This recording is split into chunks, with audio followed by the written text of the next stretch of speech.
ये कहानी है विक्रम के परिवार से जुड़े एक सच्चे किस्से की। विक्रम के पापा और उनके बड़े भाई कोलकाता में एक पुरानी और मशहूर मिठाई की दुकान चलाते थे। दुकान बरसों से अच्छी चल रही थी, लेकिन उम्र बढ़ने के साथ सुबह से रात तक काम संभालना उनके लिए मुश्किल होता जा रहा था। भाई साहब, अब शरीर साथ नहीं देता। लगता है अब परिवार के किसी जवान को धंधे में लाना पड़ेगा। हाँ, सही कह रहे हो भाई साहब आप। और घर में समीर ही है जिस पे हम भरोसा कर सकते हैं। तभी समीर के पिताजी ने बड़े भैया से बातचीत करके समीर को फोन लगाया। बेटा समीर, बेंगलोर में तुम्हारी ग्रेजुएशन अब पूरी होने वाली है। क्या करोगे वहां 20 से 25 हजार की नौकरी के लिए धक्के खाकर? अपना जमा जमाया बिजनेस है कोलकाता में, वापस आ जाओ और इसे संभालो। ठीक है पिताजी, जैसा आप कहें। मैं अगले महीने ही कोलकाता पहुंच जाऊंगा। कुछ ही समय बाद समीर कोलकाता आ गया और मिठाई की दुकान संभालने लगा। शुरुआत में उसने मन लगाकर काम किया और घर वालों को भी सुकून मिला, लेकिन कुछ ही हफ्तों में एक बात सबको अजीब लगने लगी। समीर हर हफ्ते या 10 दिन में किसी न किसी बहाने गांव चला जाता था। आपने देखा समीर को? ये लड़का बार बार गांव क्यों चला जाता है? कुछ तो बात है, वरना पहले ऐसा नहीं करता था। इस बार बार गांव जाने की वजह थी गांव की ही एक लड़की, कविता। धीरे धीरे दोनों की बातचीत शुरू हुई। बातें दोस्ती में बदली और दोस्ती कब प्यार में बदल गई किसी को पता ही नहीं चला। तुम फिर आ गए। दुकान का नुकसान नहीं होगा? नुकसान का तो पता नहीं, लेकिन तुम्हें देखे बिना मेरा मन नहीं लगता। दुकान में भी सारा समय तुम्हारे बारे में ही सोचते रहता है। अच्छा, तो मतलब मैं तुम्हारी मिठाइयों से भी ज्यादा जरूरी हो गई हूँ। तुम तो मेरी जिंदगी हो कविता। अब तो बस ये इंतजार है कि कब हम हमेशा के लिए एक हो जाए।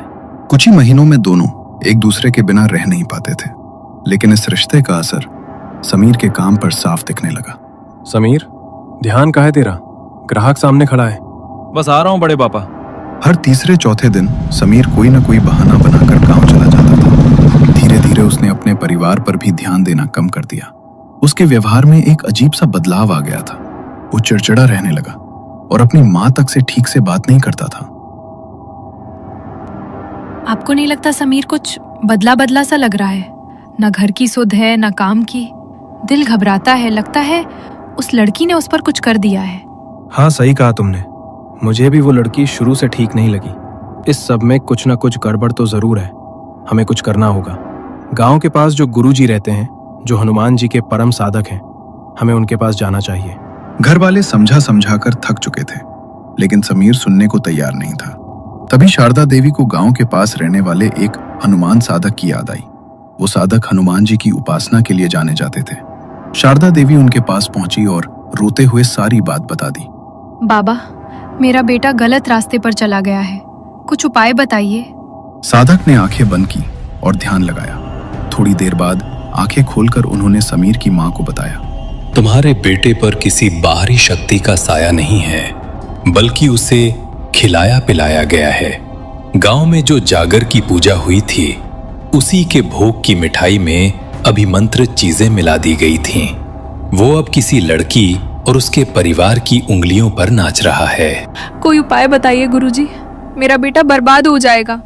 गुरुजी ने मिश्री का अभिमंत्रित पैकेट समीर के मां को देते हुए कहा, ये लो, इस मिश्री को मैंने मंत्रों से बांध दिया है। अगले 1 महीने तक किसी भी तरह ये मिश्री खिलानी होगी, चाहे दूध में दो या चाय में। जैसे जैसे ये मिश्री उसके भीतर जाएगी, उस वशीकरण का असर कटता जाएगा। शारदा देवी ने वैसा ही किया। समीर को किसी न किसी बहाने से वो अभिमंत्रित मिश्री दी जाने लगी। धीरे धीरे करिश्मा हुआ। समीर के ऊपर का वशीकरण साफ होने लगा। समीर एक डायरी में अपने हर खर्च का हिसाब रखता था। एक दिन जब वो अपनी हिसाब किताब की डायरी देख रहा था, तो वो सन्न रह गया। ये मैंने क्या किया? कविता और उसके परिवार पर मैंने इतने पैसे लौटा दिए। लाखों रुपए का हिसाब गायब है। माँ, पिताजी, मुझे माफ कर दीजिए। उन्होंने मुझे ठगा है।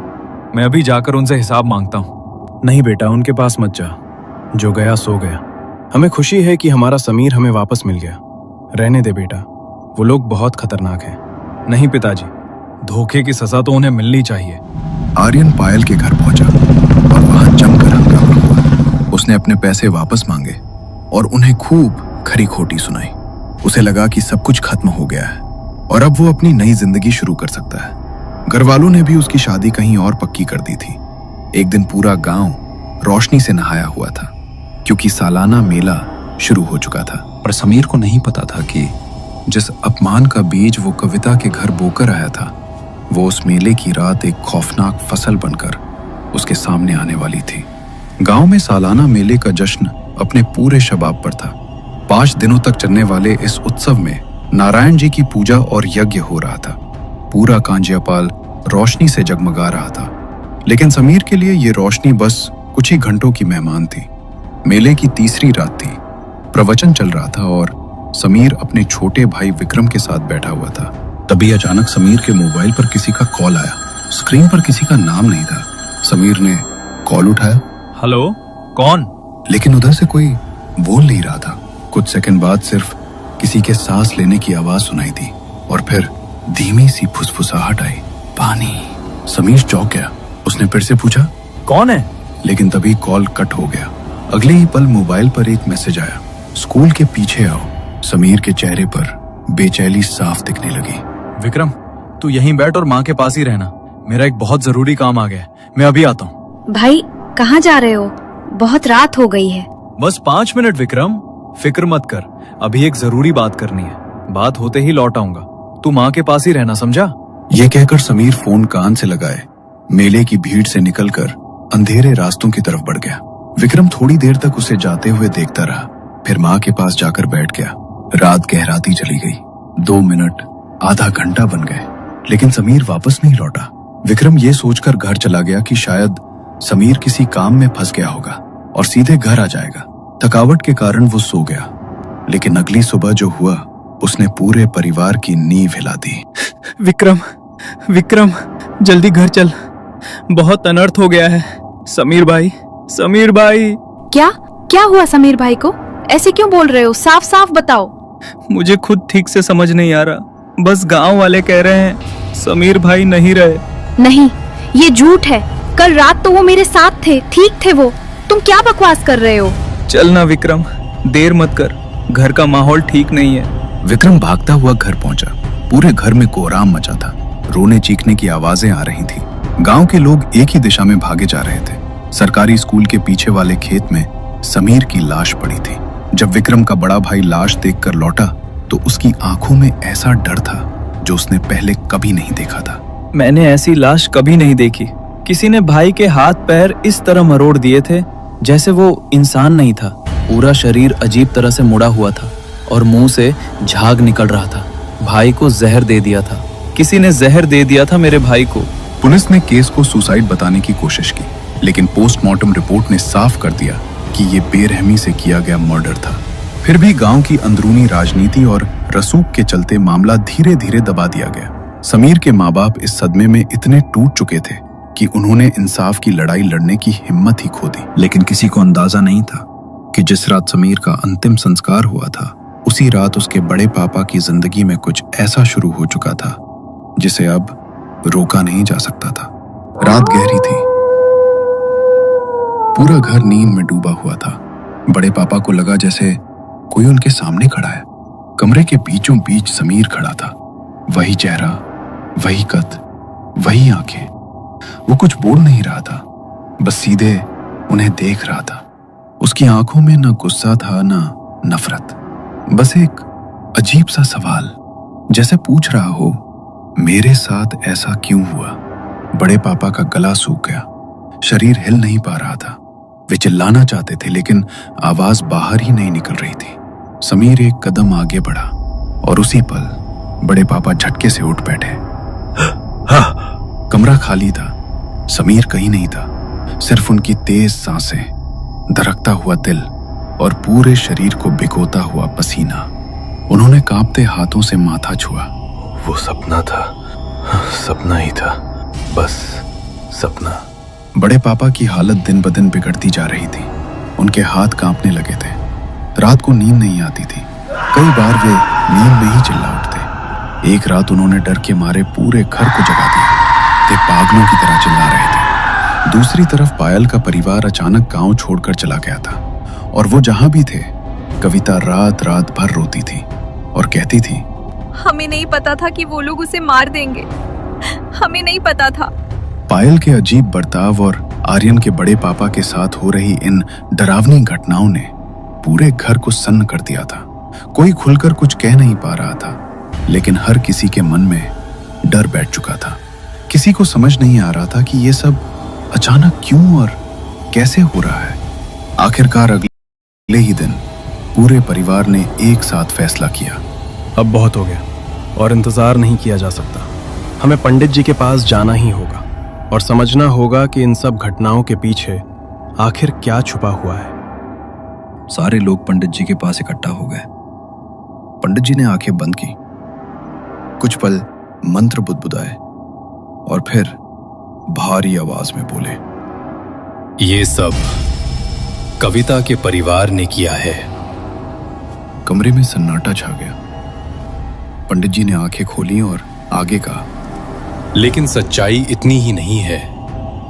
सिर्फ कविता का परिवार नहीं, कोई और भी है जिसने आर्यन को मारने की कोशिश की थी। सबकी नजरें एक दूसरे पर टिक गईं, लेकिन कोई कुछ बोलने की हिम्मत नहीं कर पाया। तभी पंडित जी की आवाज और सख्त हो गई। बेहतर होगा कि वो खुद अपने मुंह से सच बताए, क्योंकि अगर उसने ऐसा नहीं किया तो आर्यन की आत्मा उससे बदला लेगी और जो कुछ भी होगा उसकी पूरी जिम्मेदारी उसी की होगी। पंडित जी की बात पूरी होते ही सामने जल रहा यज्ञ अचानक भड़क उठा। लपटें तेज हो गई और अगले ही पल आर्यन के बड़े पापा के कपड़ों ने आग पकड़ ली। लोगों ने किसी तरह आग बुझाई। कांपते हुए टूटे हुए स्वर में बड़े पापा जमीन पर बैठ गए। माफ कर दो मुझे, मुझसे बहुत बड़ी गलती हो गई। अब उनका सच खुद बाहर आने लगा। उन्होंने बताया कि कैसे उन्होंने कविता को पैसे दिए ताकि वो आर्यन को अपने प्यार के जाल में फंसा सके। कैसे उन्होंने गुंडों को पैसे देकर आर्यन को मरवा दिया और इसका कारण सिर्फ एक था, बिजनेस। उन्हें अपना वारिस चाहिए था, लेकिन आर्यन नहीं। जैसे ही आर्यन के बड़े पापा की पूरी सच्चाई सबके सामने आ गई, यज्ञ की भड़कती हुई आग अपने आप शांत होने लगी। लपटें बुझ गई और उनके साथ उड़ता हुआ धुआं धीरे धीरे ऊपर फैल गया। उसी धुएं के साथ आर्यन की आत्मा को भी शांति मिल गई। कमरे में अब डर नहीं था, बस एक भारी सन्नाटा था। आर्यन के पापा की आंखों में आंसू थे। उन्होंने कभी सपने में भी नहीं सोचा था कि उनका अपना सगा भाई उनके बेटे के साथ ऐसा कर सकता है। उन्होंने एक पल के लिए भी देर नहीं की। आर्यन के बड़े पापा को सीधे पुलिस के हवाले कर दिया गया। अब इंसाफ इंसानों की अदालत में होना था और आर्यन की आत्मा आखिरकार चैन की नींद सो